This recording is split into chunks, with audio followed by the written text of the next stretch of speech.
38쪽부터 오늘의 마지막 영상입니다. 정부 예산 조직인데 이거는 굳이 뭐 모르셔도 되는데 그냥 언급만 하고 넘어가겠습니다. 자, 38쪽의 세 번째 문단이요.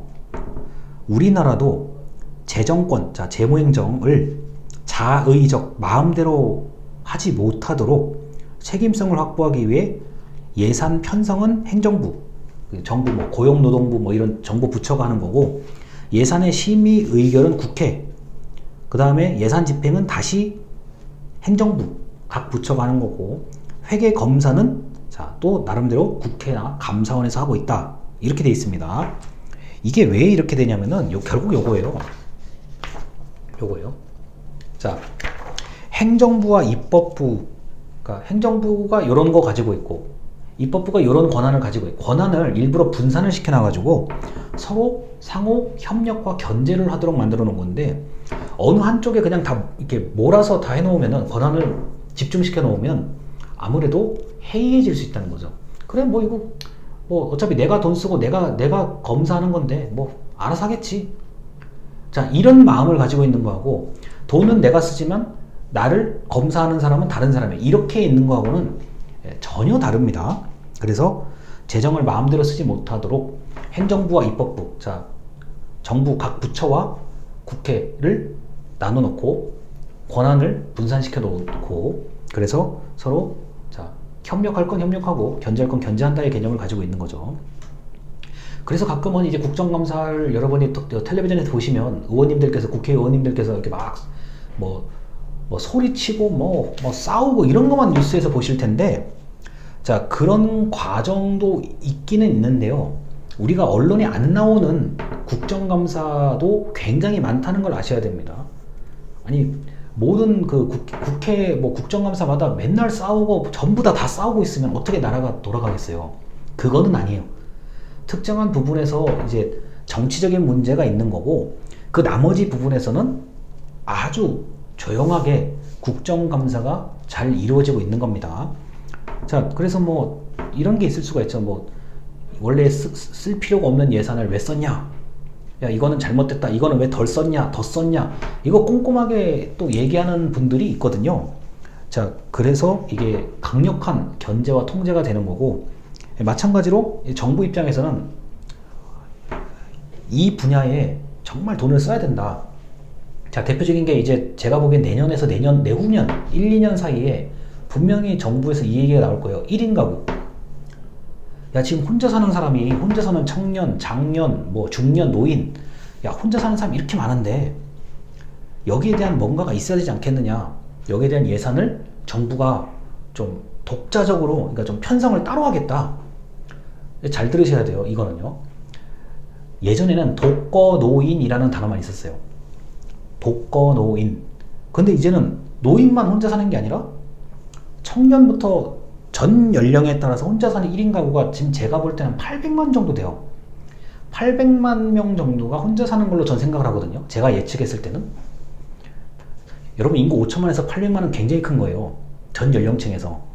그러면 정부 입장에서는 야, 1인 가구에 대해서 특별한 어떤 대책을 마련해야 되겠다. 그럼 정부는 국회에다가 이걸 설득할 수가 있죠. 이러이러한 이유 때문에 서울의 1인 가구가 몇 명, 부산의 1인 가구가 몇 명이고, 수도권과 어딘가 이런 나름대로의 차이가 지금 사실은 커요. 이런 지금 연구도 있고 자료도 있고 분석도 다 돼 있으니 여기에 대해서 따로 뭔가를 해야 되겠습니다. 그러면 국회에서는 제가 볼 때는 동의를 해줄 것 같거든요. 이런 게 있기 때문에 협력이 필요한 거예요. 맨날 우리가 다시 말씀드리지만 영상에서 언론에서 보는 서로 싸우고, 이거는 일부분인 거고, 안 그런 경우가 많다라는 거. 그리고 이렇게 새로운 영역, 1인 가구, 그러니까 혼자 사는 사람들이 예를 들어서 나는 혼자 사는데 이거는 불편하고 이것도 불편하고 이걸 좀 정부에서 해줬으면 좋겠다, 이런 요구가 있으면 정부가 반응을 할 수밖에 없어요. 혼자 사는데 만약에 잘 사는 사람이면 모르겠지만, 혼자 사는데 빈곤, 가난하다, 아프다, 도움을 받을 곳이 없다, 대화할 곳이 없다, 이런 이제 얘기가 이미 나오고 있거든요. 그러면 정부는 이런 것을, 이런 상황을 정확하게 국회에 얘기해서 국회가 동의해주면 거기에 대해서 예산을 집행하는 거죠. 이게 지금 제가 재무행정의 어떤 생기는 것부터 돈이 쓰이는 것까지를 지금 다 말씀드린 거예요. 이 한 1분 정도의 얘기에서요. 자, 넘어갑니다. 뭐 복잡한 얘기 다 생략하고요. 자, 46쪽입니다. 46쪽에 중간에 보면 양괄호 1번이 있어요. 조세 및 예산정책 수립과 기획이라고 되어 있습니다. 자, 우리나라는 자, 세금 들어올 거를 예측을 하죠. 얼마가 들어올지를. 자, 그 다음에 거기에 맞춰서 기획을 합니다. 돈을 어떻게 써야 될지를 이제 준비를 하는 거죠. 이거는 중앙부처도 다 하고요. 지방자치단체 다 합니다. 그리고 공공기관도 다 합니다.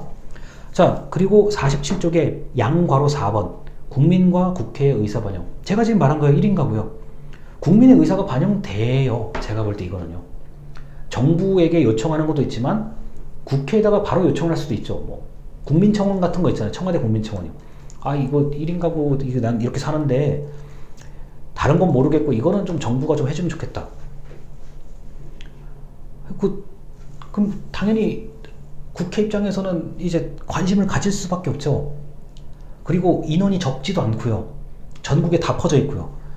자, 이게 재무행정의 어떤 돈을 이제 쓰게끔 하는 원리예요. 뭐 좁게 그러니까 좁혀가지고 우리 동네에 좀 이게 좀 지저분해. 뭐 우리 동네에 저기가 좀 지저분. 항상 눈에 거슬리는 데가 있어요. 저기를 좀 깨끗하게 좀 이렇게 좀 꽃도 심고 이렇게 저 예쁜 보도블록으로 좀 했으면 좋겠어. 해줍니다. 만약에 주민들이 강력하게 하지 제발 좀 이거 여기 맨날 이상한 뭐 지저분한 쓰레기 막 무단 투기가 되고 이거 좀 바꿨으면 좋겠다. 그 한 짧으면 3개월, 길면 1년 안에 바꿔줘요. 주민들이 지속적으로 계속 이제 문제를 제기하고 뭐 때로는 강력한 불만. 이거는 좀 아닌 것 같아. 이 동네 이것 때문에 동네 좀 이미지가 안 좋아진다. 바꿔줍니다. 이변이 없으면 바꿔줘요. 그러니까 좁게 생각하면은 뭐 꽃 심고 화단 만들고 뭐 보도블록 이렇게 예쁘게 하는 것부터 아주 넓게 보면은 전국 단위의 사업까지 국민과 국회의사가 자 반영이 되는데 그것이 어떻게 나타나요? 돈을 통해서 어떻게 나타나요? 이렇게 나타나고 저렇게 나타나고. 이게 지금 제가 재무행정 쓰임새를 전부 다 얘기한 거예요. 이게 좀 뭉뚱그려서 얘기한 거긴 한데 이렇게까지 말씀을 드리면 되고, 그 다음에 이제 50조까지의 나머지 내용은 국고. 자, 국가의 창고.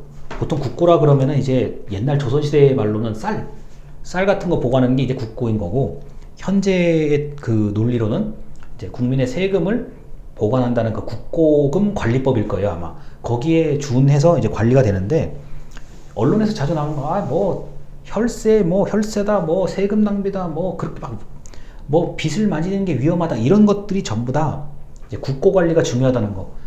야, 내 돈 아니니까 막 쓰냐, 이런 얘기 엄청 많이 하거든요.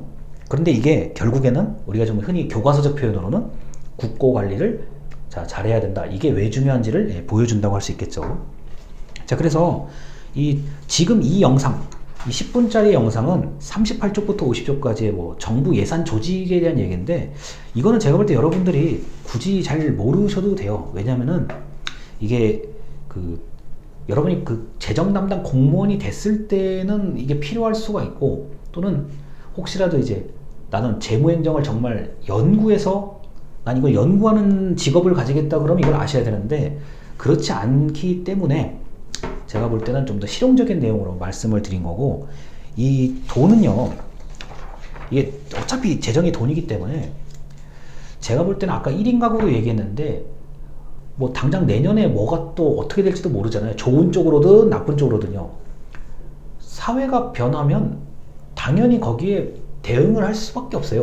자, 대응한다는 게 제일 확실한 게 뭐예요? 돈을 가지고 뭔가를 하는 거예요.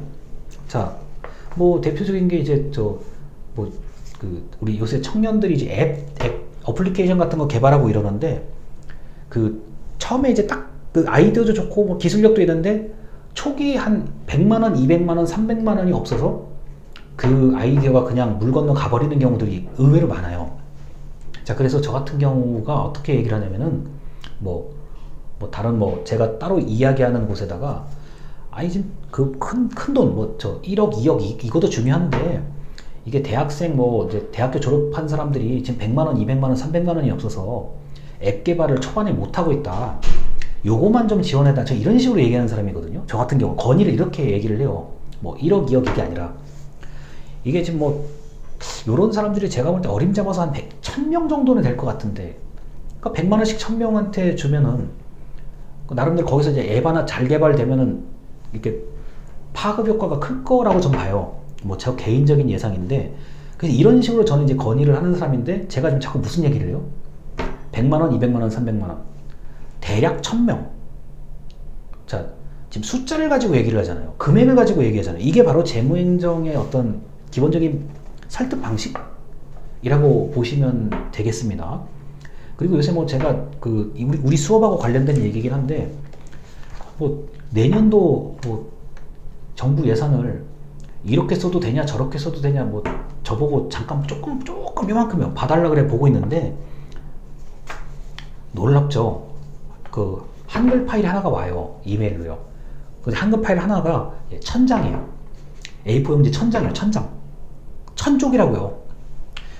정말 많아요. 이걸 어떻게 다 보지?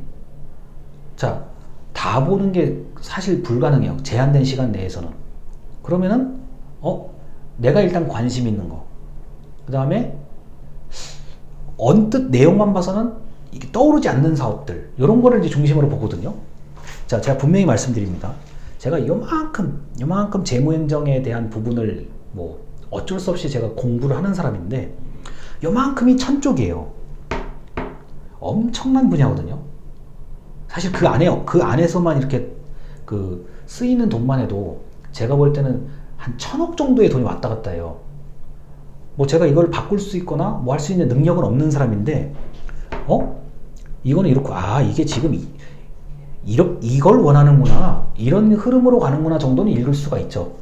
그래서 이 돈이 어떻게 흘러가는지를 보면은, 이 재무행정 같은 경우는요, 돈이 이렇게 흘러가고 저렇게 흘러가는구나, 이걸 알 정도가 되면은 재무행정 거의 다 아시는 거라고 봐도 무방합니다, 제가 볼 때는. 근데 이제 여러분 입장에서는 그걸 지금 알기가 어려우니 제가 이제 약간씩 듬성듬성 사례, 사건, 사고 같은 걸 말씀을 드릴게요. 그러면은 아무래도 이 과목을 공부하기가 엄청 쉬워지실 겁니다.